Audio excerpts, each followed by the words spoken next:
Amma ba'd. Les louanges, toutes les louanges sont à Allah, qui nous a donné en cadeau la mort pour que la vie ait un sens. Les louanges, toutes les louanges sont à Allah, qui nous a donné en cadeau la guerre pour que la paix ait un sens. Les louanges sont à Allah, qui nous a donné en cadeau la maladie pour que la santé ait un sens. Les louanges sont à Allah, qui nous a donné en cadeau la fatigue et les peines pour que le repos et les joies aient un sens. Les louanges, toutes les louanges sont à Allah, qui a créé toutes choses et son contraire pour que l'existence ait un sens. Louanges à Allah en toutes circonstances. Les louanges sont à Allah, clément, miséricordieux, plein de majesté et de munificence. Que la paix et les bénédictions d'Allah soient sur notre bien-aimé, Al-Habib al-Mustafa, sur notre loyal et digne de foi, As-Sadiq al-Amin, Muhammad sallallahu alayhi wa sallam, sur sa famille, ses compagnons, paix et salut de tous les instants jusqu'au jour de la résurrection. Que la paix et les bénédictions d'Allah soient sur Noé, qu'elles soient sur Abraham, qu'elles soient sur Moïse, qu'elles soient sur Jésus, qu'elles se répandent à Allah, sur tous les prophètes et messagers qui se sont succédés à travers les âges, Ya Rabbal Alamin. Que la paix, la grâce, les bénédictions, la miséricorde, ainsi que l'assistance et la protection d'Allah soient sur nous, qu'elles soient sur cette assemblée, sur celles et ceux qui y sont, qu'elles soient sur nos familles respectives, qu'elles soient sur le Niger, ses dirigeants et son peuple, qu'elles se répandent sur toute la Ummah, au-delà sur l'univers tout entier, sur l'humanité tout entière. Et que ce jour saint de vendredi, cet instant solennel du sermon, la prière qui va suivre, Inch'Allah, dans quelques instants, ainsi que toutes nos bonnes œuvres, témoignent pour nous le jour où les enfants, les richesses, les pouvoirs, les alliances et relations ne seront plus d'aucun secours et que seuls seront sauvés devant leur Seigneur, ceux qui l'auront rencontré avec un cœur saint, que nous soyons de ceux-là, ya Rabbal Alamin. Serviteurs du très glorieux, du très miséricordieux, chers frères sur en islam, retenez qu'Allah fasse miséricorde, qu'il a été question au cours du sermon d'aujourd'hui des épreuves d'Allah, subhanahu wa ta'ala, et comment faire pour les surmonter. Craignons notre Seigneur comme il le mérite et rappelons-nous qu'Allah nous fasse miséricorde, que cette terre a été créée pour nous, mais que nous-mêmes sommes destinés pour l'au-delà. Serviteurs du très glorieux, du très miséricordieux, méditons ensemble ce passage de la glorieuse révélation lorsque Allah subhanahu wa ta'ala nous rassure en ces termes. وَإِن يَمْسَسْكَ اللَّهُ بِضُرٍّ فَلَا كَاشِفَ لَهُ إِلَّا هُوَ وَإِن يُرِدْكَ بِخَيْرٍ فَلَا رَادَّ لِفَضْلِهِ يُصِيبُ بِهِ مَن يَشَاءُ مِنْ عِبَادِهِ وَهُوَ الْغَفُورُ الرَّحِيمُ. Qu'on peut traduire à peu près ainsi. Si Allah t'afflige d'un malheur, nul autre que lui ne pourra t'en délivrer. Et s'il te destine une faveur, nul ne pourra t'en priver, car il favorise qui il veut parmi ses serviteurs, et il est clément et miséricordieux. Chapitre 10, Surat Yunus, verset 107. Dans un autre passage de la glorieuse révélation, Allah nous interpelle en ces termes. وَلَنَبْلُوَنَّكُمْ بِشَيْءٍ مِنَ الْخَوْفِ وَالْجُوعِ وَنَقْصٍ مِنَ الْأَمْوَالِ وَالْأَنْفُسِ وَالثَّمَرَاتِ وَبَشِّرِ الصَّابِرِينَ الَّذِينَ إِذَا أَصَابَتْهُمْ مُصِيبَةٌ قَالُوا إِنَّا لِلَّهِ وَإِنَّا إِلَيْهِ راجعون أُولَئِكَ عَلَيْهِمْ صَلَوَاتٌ مِّن رَبِّهِمْ وَرَحْمَةٌ وَأُولَئِكَ هُمُ الْمُهْتَدُونَ. La traduction peut être à peu près ceci. Nous, pluriel de la sainteté divine, c'est Allah qui parle. Nous allons certes vous éprouver. Il est question des épreuves, thème central du sermon d'aujourd'hui. Nous allons certes vous éprouver, annonce le Seigneur, par la peur, la famine, la perte de vos biens, de personnes qui vous sont chères et des produits de vos récoltes. Nous sommes présentement dans les épreuves. Des routes ont été emportées, peut-être des récoltes également, des personnes. Eh bien, nous avons une pensée dans la prière à ce niveau du sermon, pour les personnes qui ont rencontré la mort pendant ces pluies, qu'elle leur accorde le statut de martyr, ya Rabbal Alamin. Mais nous allons au-delà pour tous nos morts, qu'Allah dans sa grâce infinie, qu'Allah les accueille dans sa sainte miséricorde, qu'en ce moment nous avons une pensée pieuse pour eux, qu'ils se trouvent par la grâce d'Allah, à partir de leur tombe déjà, dans les jardins de parfums, de fleurs et de lumière, auprès de l'Éternel, dans la félicité éternelle, ya Rabbal Alamin. Pour nous-mêmes, qu'Allah nous permette de réussir notre mort, que la rencontre ultime se fasse avec le sourire, dans les hautes sphères d'Al-Firdaus. Les blessés, aussi bien pendant les inondations, pendant les pluies, qu'en d'autres circonstances, nous leur souhaitons, au-delà, nos malades, prompt rétablissement, qu'Allah leur permette de quitter leur lit, toute la santé retrouvée et tous les péchés effacés. Et ceux qui ont tout perdu, celles qui ont tout perdu, qu'Allah leur permette de se remettre en selle et de se retrouver dans une situation encore meilleure que celle d'avant les pluies, ya Rabbal Alamin. Nous allons certes vous éprouver par la peur, la famine, la perte de vos biens, de personnes qui vous sont chères et des produits de vos récoltes. Wa bashir sabirin, dit la suite du verset, annonce la bonne nouvelle aux endurants, aux patients, à ceux qui auront fait preuve d'endurance et de constance et qui savent justement vivre les épreuves dans la dignité, le silence et surtout dans le zikr d'Allah, dans la mention d'Allah, en s'accrochant à la corde d'Allah. Fais l'heureuse annonce aux patients. Allah va les dévoiler. Qui sont-ils, ces patients? Alladhina idha asabathum musibatun qalu inna lillahi wa inna ilayhi raji'un. Ceux qui, lorsqu'ils sont affligés par un malheur, disent inna lillahi wa inna ilayhi raji'un. Nous appartenons tous à Allah et c'est vers Allah que se fera le retour ultime. Inna lillahi wa inna ilayhi raji'un. Le problème, le malheur, l'épreuve est déjà prise en charge au 7e ciel par le maître de l'univers. Devant une épreuve, inna lillahi wa inna ilayhi raji'un, l'épreuve est prise en charge déjà au 7e ciel. Et peu importe ce qu'il en est, au 7e ciel, Allah l'a transformé en bonheur, en récompense. Lui qui est la fontaine de toutes les miséricordes. Et pour quelle récompense? Ulaika alayhim salawatun min rabbihim wa rahma wa ulaika humul muftadun. C'est sur cela qu'Allah étendra ses bénédictions et sa miséricorde. C'est pas fini. La miséricorde d'Allah par définition est infinie. Et sont ceux-là les bien guidés. Ulaika humul muhtadun.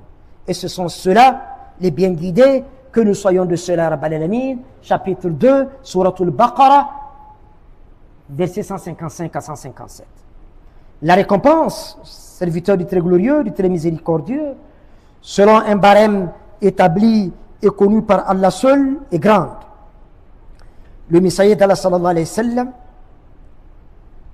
nous fait l'heureuse annonce selon laquelle que Allah ne châtie pas son bien-aimé. Nous sommes ses bien-aimés, mais il lui arrive de l'éprouver. Les plus éprouvés sont les prophètes et les messagers. Après eux, ce sont les hommes les plus méritants, du plus méritant au plus méritant, et ainsi de suite. Ceux qui ne sont jamais éprouvés ne sont pas pris en compte dans la miséricorde d'Allah. L'homme est ainsi éprouvé selon la grandeur de sa foi. L'épreuve est proportionnelle au degré de la foi de chacune et de chacun. Plus la foi est grande, l'épreuve l'est autant, la récompense tout aussi. Le Messager d'Allah sallallahu alayhi wa sallam a laissé entendre que le croyant a une destinée étonnante. Et il explique, car tout ce que Allah lui prédestine ne lui apporte que du bien. Si la fortune lui sourit, il rend les louanges à son Seigneur et le remercie, il a une récompense. Si un mal l'atteint par contre, si un mal l'atteint, il patiente en s'accrochant à la corde de son Seigneur, il a encore une récompense. Ya subhanallah. Peu importe la situation, pour peu que l'on accepte que tout procède de Dieu, et comme mentionne le Seigneur, une récompense, hadith signé par Muslim. Abu Sa'id al-Khudri, radiallahu anhu, quant à lui, rapporte que le Messager d'Allah sallallahu alayhi wa sallam a dit, celui à qui Allah veut du bien se voit touché dans ce qu'il a de plus cher. Hadith signé par Al-Bukhari. Il n'est pas une fatigue. Selon le Messager d'Allah sallallahu alayhi wa sallam, il n'est pas une fatigue, ou une maladie, ou une angoisse, ou un souci, ou une peine qui touche le musulman, jusqu'à l'épine qui l'égratigne, sans que Allah subhanahu wa ta'ala ne lui efface à cause de cela une partie de ses péchés. Hadith signé par Al-Bukhari. Serviteur du très glorieux, du très miséricordieux, chers frères sur l'islam, la vie sur terre, sur cette terre, est une vie faite d'épreuves. Acceptons-le. Depuis que nous avons atteint l'âge de la puberté, nous sommes en salle d'examen, de façon quasi permanente. Les copies nous seront reprises au moment de la mort. Les diplômes seront délivrés le jour du jugement dernier. Le paradis pour les heureux récipiendaires, avec ses différentes mentions, dont la plus honorable est Al-Firdaus. Que nous soyons de ceux-là qui vont l'habiter à Rabbal Alamin. L'enfer pour ceux qui n'auront pas composé, auront mal composé ou triché. Qu'Allah nous en garde. وَنَبْلُوكُمْ بِالشَّرِّ وَالْخَيْرِ فِتْنَةً وَإِلَيْنَا تُرْجَعُونَ. Nous vous éprouverons, prévient notre Seigneur, par le mal et par le bien, à titre de tentation, chapitre 21, les prophètes, verset 35. Allah subhanahu wa ta'ala a créé le bien et le mal, la religion et la mécréance, le vrai et le faux, et a doté l'homme de la faculté de raisonner et de discerner. Et l'a laissé libre dans son parcours terrestre, de l'orientation à donner à sa vie, en lui balisant cependant le terrain par des messagers, annonciateurs et avertisseurs à travers les âges.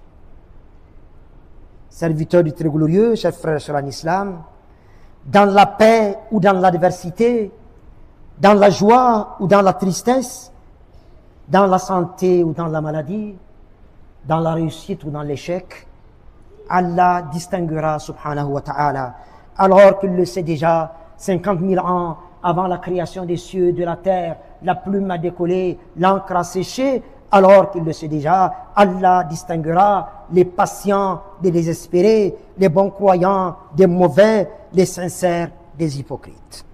Serviteurs du très glorieux, chers frères sur l'islam, les épreuves continuent également dans nos rapports avec l'autre. En témoigne ce verset de la glorieuse révélation. وَجَعَلْنَا بَعْدَكُمْ لِبَعْدٍ فِتْنَةً أَتَصْبِرُونَ وَكَانَ رَبُّكَ بَصِيرًا. Nous, pluriel de la sainteté divine, nous avons fait de certains d'entre vous une épreuve pour les autres.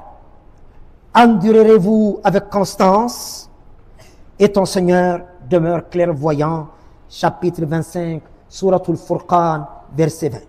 C'est ainsi que le messager est une épreuve pour ceux à qui il a été envoyé. Seront-ils suffisamment vigilants au point d'accepter son message? Le riche est une épreuve pour le pauvre. En le côtoyant, acceptera-t-il sa condition ou en voudra-t-il à son Seigneur? Le pauvre est une épreuve pour le riche. En le rencontrant, remerciera-t-il son Seigneur? S'appuiera-t-il sur le cas de son frère? Et lui viendra-t-il en aide en acceptant que personne n'est définitivement à l'abri? Le mal guidé est une épreuve pour le bien guidé. En le voyant ainsi, réprouvera-t-il ce qu'il fait et tentera-t-il de le ramener sur le droit chemin ou l'abandonnera-t-il à son sort? Il en est ainsi pour tous et à tous les niveaux. Et la sagesse divine est résumée dans cette question coranique. Atasbiroun. Endurerez-vous avec constance? Serviteurs du très glorieux, la permanence et la suffisance appartiennent à Allah et à Allah seul. Combien de personnes qui nous faisaient peur hier nous font pitié aujourd'hui? Combien de celles qui roulaient hier en voiture, dans leur grosse cylindrée, marchent à pied aujourd'hui? Même pas de quoi prendre un taxi. Combien de celles qui dormaient à la belle étoile hier logent dans des châteaux aujourd'hui? Ce qui t'a fait rire aujourd'hui peut bien te faire pleurer demain. Ce qui t'a fait peur aujourd'hui peut bien te faire pitié demain et vice-versa. Serviteurs du très glorieux, chers frères et sœurs en islam, les épreuves d'Allah sont multiples et multiformes. Nous en avons vu déjà. Nous en avons cité certaines. Et là, en terminant ce sermon, je reviens sur les épreuves par le pouvoir, par les avoirs et par les enfants. Le pouvoir d'abord. Allah le donne à qui il veut. Mais la responsabilité est grande et l'épreuve l'est tout aussi. Allons-nous traiter tous ceux qui sont sous notre responsabilité de façon équitable? Aurions-nous conscience que nous allons rendre compte pour nous et pour tous?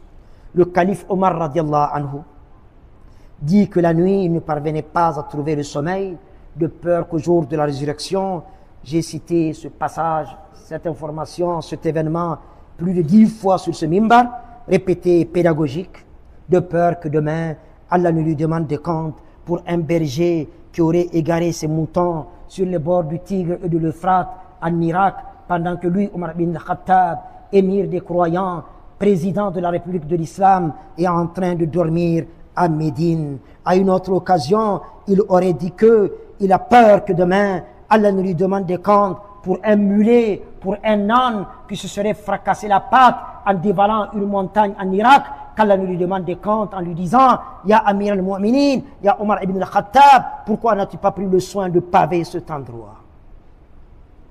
Le pouvoir.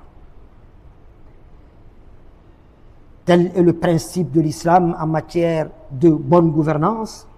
Le dirigeant doit être au cœur des préoccupations de ses administrés. Il leur doit sollicitude et abnégation. Il doit surtout être le premier à avoir faim en période de disette et le dernier à être rassasié en cas d'opulence. Serviteurs d'Allah, Allah nous éprouve aussi par les richesses. Pour nous dévoiler, alors même que lui le sait déjà, on l'a dit, 50 000 ans avant la création des cieux et de la terre, et même avant d'ailleurs. Le temps est une petite créature de Dieu. Tout est consigné sous le trône d'Allah, sur la tablette gardée, l'encre a séché, la plume a décollé. Quel comportement nous allons adopter et quel usage nous allons en faire de ces richesses? Allez-vous vous rappeler que peu importe vos pouvoirs, peu importe vos avoirs, peu importe notre savoir, que nous sommes sortis du sein maternel, que nous, si Allah le veut, avec quelques mètres de tissu blanc, nous serons descendus dans nos tombes, ce n'est pas donné à tout le monde.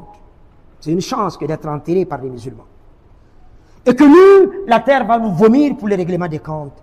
Que tout, à commencer par nos propres personnes, appartient à Allah et que tout lui fera retour dans la plus grande humilité. Aurions-nous conscience, alors que nous croyons tout posséder, que si nous sommes riches, c'est une épreuve divine et qu'à côté de nous, notre frère ou notre sœur en islam a peut-être besoin de nous alors que nous ne sommes pas forcément mieux que lui. La richesse, tout comme la pauvreté, sont des épreuves d'Allah. La richesse, ce n'est pas une faveur. La pauvreté, ce n'est pas une punition. La fortune est le patrimoine d'Allah qu'il confie à qui il veut.